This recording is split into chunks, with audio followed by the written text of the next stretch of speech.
I have a Spider-Verse theory that I want to run by you guys. However, that does mean that I'm going to spoil Across the Spider-Verse, at least the opening of Across the Spider-Verse. So if you don't want to be spoiled for the opening of Across the Spider-Verse, just come back in the next video. Anyway, everybody knows that the opening of Across the Spider-Verse is Gwen fighting an alternate universe Vulture with 2099 and Spider-Woman, right? Near the end of the fight, Vulture flies up, 2099 is attached to him, and as a result of them scuffling, a helicopter gets knocked out of the sky and into the museum that they are in.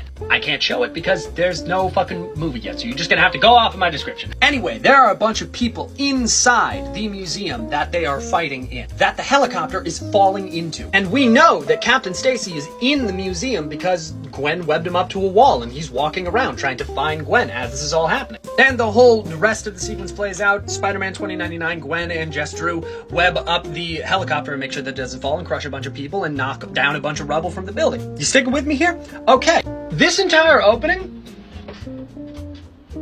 didn't 2099 just disrupt Gwen's Canon event? Specifically ASM number 90, police captain close to Spider-Man dies while trying to save people from falling rubble? 2099, Spider-Gwen and Jess Drew stop falling rubble in a building that we know that Captain Stacy is in as a result of Captain Stacy being there to save people. I don't know if it holds up perfectly, but last time I watched it, I thought about it and went, wait a fucking minute. If it's not her canon event, it's pretty fucking close to the only other canon event that we see in the movie. I don't know, just something to think about. I have no idea if it holds up or not, but I thought it was cool to think about. So I just want to make sure that I'm understanding this correctly. Yeah, of course, by all means, take as much time as you need. So you come from an elite group of spider people. Yes, that is correct. And this elite group of spider people is tasked with protecting the multiverse. Yeah, that's basically the long and short of it. And we do this by going around and bringing people back to their universes when they end up in the wrong ones, right? Yeah, we hop all around the arachno-humanoid multiverse and bring people back home in the go-home machine. Okay, you guys are going to need to get a marketing person because that name is f***ing terrible. But the part where I'm getting a little bit confused about, it's about the canon events, isn't it? your side job is ensuring that all of us have depression. I mean, it's a little bit more complicated than that. I mean, is it, though? Is it really? Listen, if the canon isn't stuck to, then the universe collapses. It just so happens that every canon event means that our life gets substantially worse every time. Being Spider-Man is a sacrifice. So you had an Uncle Ben, right? I mean, And a Gwen Stacy and a Captain Stacy, and you almost quit being Spider-Man that one time? listen, some are up for interpretation. Oh, are they now?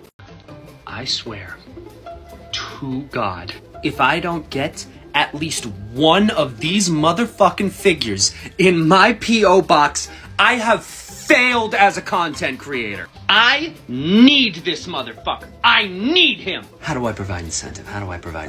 If I get one of these motherfuckers in my P.O. box, I will make another Lord Deathman skit with it. I leave it up to you. I recently got tagged in a question on Twitter that I wanted to answer. The question being, if when Jason Todd came back to Gotham, the corner store cashier asked if he wanted to donate to the Jason Todd Foundation, if he saw that his favorite gargoyle had been lovingly cared for, if his favorite library had been renamed after him, would he have come to talk to Bruce before doing what he did in Under the Red Hood? I genuinely think that this is a really good question. However, I do think that it misunderstands Jason's mission. Jason never doubted for a second that Batman missed him, or that Batman would honor him in any way. His problem with Batman was not that he was forgotten or replaced. His problem with Batman is that he was not avenged. The Joker beat and killed what Jason perceived as Batman's son, and Batman did not take out Joker for that. And seemingly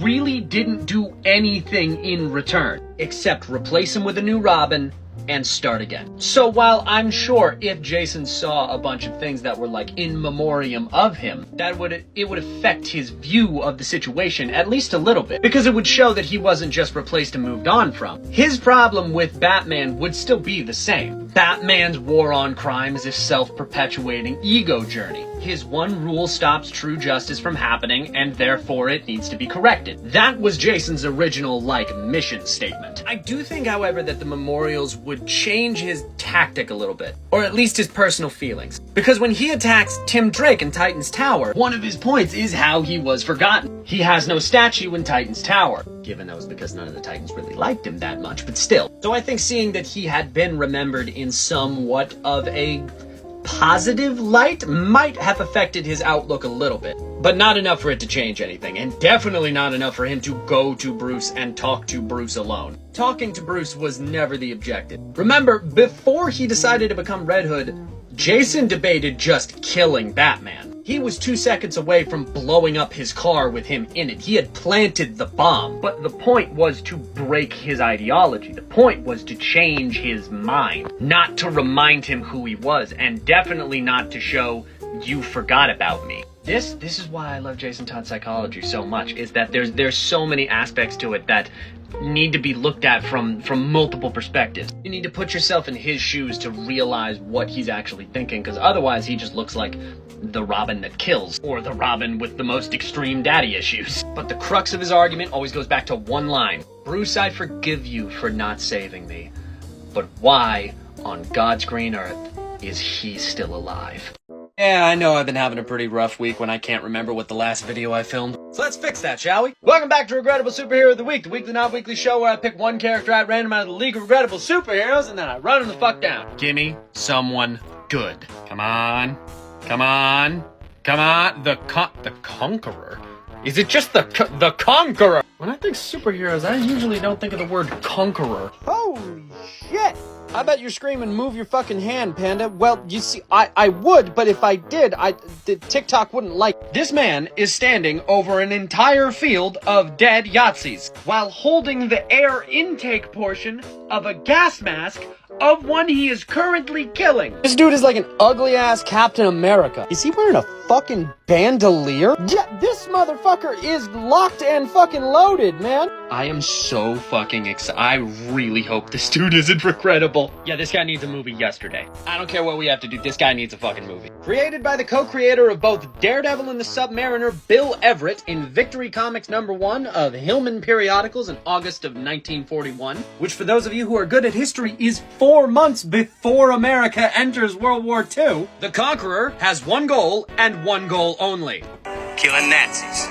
That's it. That's all he fucking does. His main fucking objective is to off Funny Mustache Man himself. His books are so filled with him just fucking slaughtering Yahtzees that his goddamn origin was relegated to a 2-page spread in the back of his first book. The Conqueror's real name is amateur pilot Daniel Lyons, who after crash landing in the mountains gets treated by a Dr. James Norton. Norton is the cosmic ray professor. No, they don't explain that. Doctor puts Lyons under something called the cosmic ray lamp that essentially turns him into a super soldier. If you're thinking that sounds exactly like the Vita Rays from Captain America, you're correct. It is. Who cares? We have 4 issues of Yahtzee slaughtering to do. There's literally not much for me to talk about, because it's just 4 issues of, like, power fantasy Yahtzee killing. 3 cheers, amen. This man needs a movie. I want an R-rated superhero parody movie of the Conqueror just slaughtering his way through wartime Europe. Give him his big stupid costume. Hell, Marvelify it so it's got 1,000 stupid fucking lines and a bulletproof vest added in.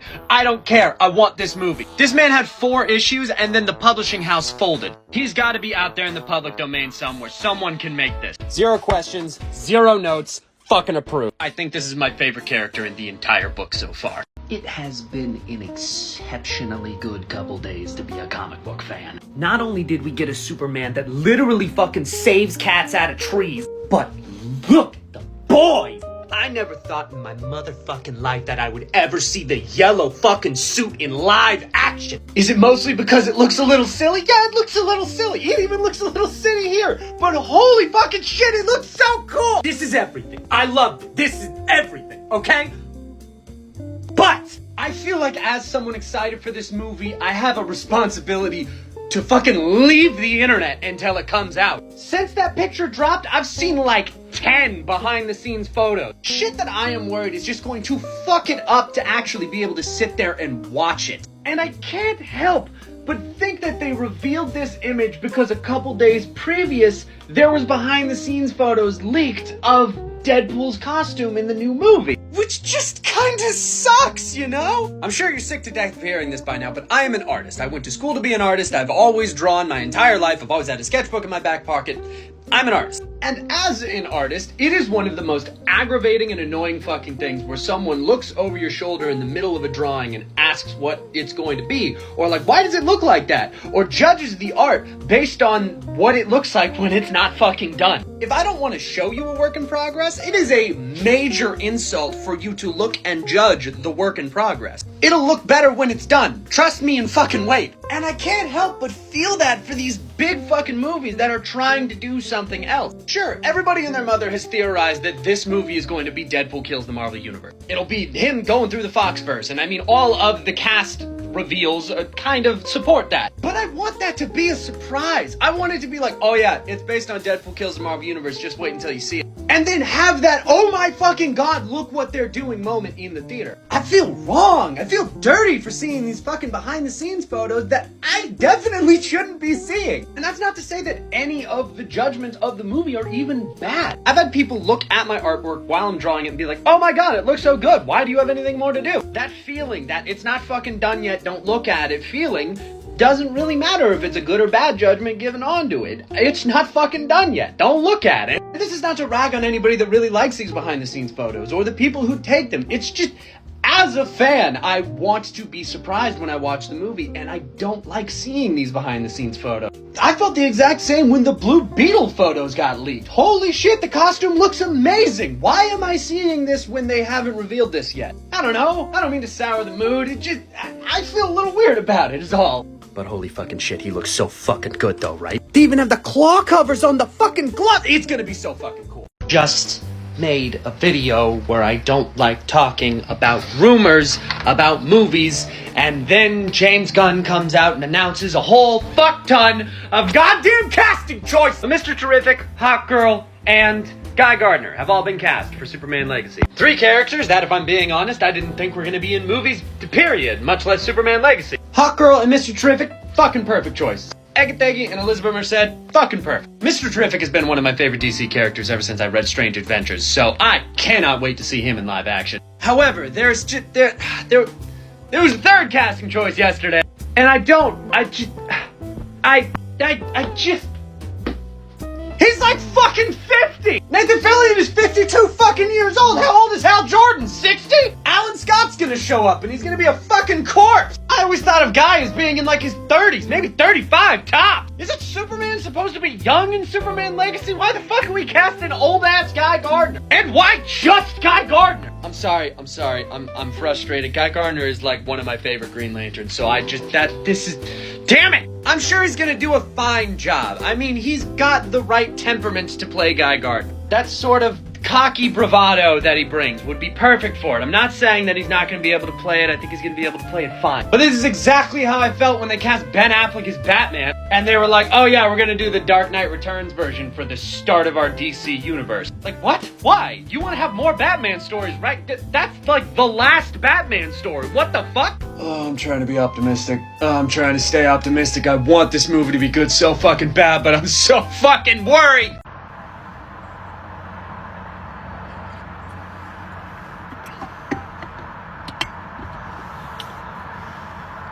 You know it's super cheap to buy a domain? So, an honestly concerning number of months ago, I said I was going to be redoing my merch store. I took down a whole bunch of designs, said I was going to be doing a whole bunch of new shit, and then frankly fucking forgot about it. Which granted, might be. That's my B. I should have been a little bit more on top of that. However, now I am. May I be the first to introduce you to the PandaRed.com. It's got a whole bunch of my old stuff. It's got a whole bunch of new stuff. Check out my shirt. I'm wearing a tie-dye shirt with my shit embroidered on it. All of the shirts that were left up on my old store is now on here. All of the logos from my Pride collection is also on here. Oh, and for all of you asking what Lord Deathman is, I put that motherfucker on a shirt, babe. I'm actively working to put more stuff on this store as well. But I thought I might let you guys know that there's something a little bit new up. Oh, and down the road, I am thinking of doing something that I mentioned on Twitter a little while ago. But I can't talk about that right now. I have no idea if that's actually going to be a thing. I'm hoping, but I'm working for it. But yeah, so go check out thepandared.com because apparently I'm allowed to do that now. And I hope you guys enjoy what you find. You ever stop to consider how weird like pop culture must be inside of a comic book universe. Movies, video games, media in general will be completely altered with the absence of superheroes from pop culture. Because comic books and comic book superheroes are used as sort of like an escapist medium. So if it's no longer an escapist medium, if it is all of a sudden that's just the news, that's just reality outside your fucking door, it is fundamentally going to change how pop culture works in that world. Case in point, let's look at the original Star Wars. Star Wars gives us one of the most terrifying movie villains of all time, being Darth Vader. This dark, terrifying, cloaked figure that will hunt you down to the end of the fucking galaxy and take you the hell out with his dark wizardry. Yeah, you wanna know who he's partially based on? Dr. Victor Von fucking Doom. So let's think about this from the context of the Marvel Universe, right? If Star Wars exists, it's fundamentally different than it is in our universe. Because if Darth Vader is based on Victor Von Doom in the Marvel Universe, that means that he would be based off of a active, reigning world leader who has shown the capability and willingness to attack American soil at any given time. Yeah, movies like The Interview exist where they like riff on Kim Jong-un and everything, right? But like, that's not like the palatable, safe family entertainment like Star Wars is. Star Wars has always had really deep political themes, but it's not going to base one of its world leaders off of a active current world leader with all of the fucking trapping. I mean, it has in the past, but it's like tucked it under the rug. You understand what I'm saying here. Pop culture is different if this character exists in a comic book universe. Like, it's confirmed that DC Comics exists within Marvel Comics. Marvel Comics exists within Marvel Comics. But it's kind of hinted that that comic book universe is like the comic book universe in their opposing universe. There's no big two in Marvel and DC. There's just Marvel for DC or DC for Marvel. Because if comic books exist that tell the stories of Marvel or DC in Marvel or DC, that essentially just makes them historical pamphlets. Dramatized history like they talk about in like Logan. I'm understanding that this is sounding very confusing the more that I say it. My main point is this: pop culture is fundamentally different within a comic book universe if you remove the influence of comic books from the pop culture in that universe. Things might still exist, but they will be fundamentally unrecognizable based on the changes that would come if you remove the superhero and comic book influences from these movies and TV shows. Maybe the explanation would work better if I use an example. Mortal Kombat, the video game series, started its life as an adaptation of Bloodsport. The Jean-Claude Van Damme movie, it was going to be an adaptation of that movie. Or like a licensed video game where you get to play as a character. But then the license was pulled away at the last second and Mortal Kombat was developed from its bones. Hence we get Mortal Kombat as a series, which is now a pop culture icon. Bloodsport doesn't exist, Mortal Kombat doesn't exist, Mortal Kombat doesn't enter the pop culture sphere, or if it is created, it's based on something entirely different, fundamentally changing its formula. Now imagine if that happens if you remove every Marvel comic from media. I'm just saying, it's crazy to think about. And that is going to be it for this month. Thank you everybody for being so patient. I just want to take a moment to thank all of my lovely, lovely patrons over on Patreon. Amanda Barnstead, Andrea Lanowitz, Bill Bro, Brandon Bilbrey, Brian Van Vorst, Carol Cowett, Christopher Bosgard, Danny Walker, Dark Nimbus, Dominic Vaculo, Dragonfang, Elizabeth Rush, Fireball Sensei, Gamer Zoom, Gas Boss Gatelight Girl Keep, Have a Heart Tin Man, Jeffrey of Isles, Jeremy Strickland, Joshua Kraft, Caitlin Norman, Kat Q, Kathy Coker, Magoo, Max Baker, Nixie Shimo, Pandora A, Pinchy Mugray, Raymond Villasana, Ricky Tiki Davi, Shadow Spike, Simply Smithy Jr., Tangle Web, The Brain Teaser, Thomas Randolph, T.S. Famder, and Wofu Badge 2, as well as all of my other lovely, lovely patrons over on Patreon. And if you too would like your name read out at the end of every single YouTube video I do on this channel, as well as having the ability to vote on new episodes of the Comic Book Book Club as they come out, feel free to hop on over to my Patreon and donate at least $15 or more. Or hey, if that's not an option, even $1 helps. Yes, I am aware that I put out a second compilation before I was actually able to put out the Comic Book Book Club video for last month. This is taking forever. This book is huge. The prerequisite video I'm making is also a lot more work than I thought it was going to be. I'm sorry it's taken so much time. I promise that I am pouring as much time as I can into it. It'll be out soon. I'm on like the last little bit of editing right now. I will not do another book this big if it's not for a special for a while. Thank you guys for being so patient with me though. I am hoping you guys enjoyed this month's videos. I'm trying to pump out more videos in the coming months, so thank you guys for watching. Thank you guys for being patient with me. fingers crossed I can really dedicate to that. So thank you guys for sticking around. Thank you guys for watching, and I will see you guys next time.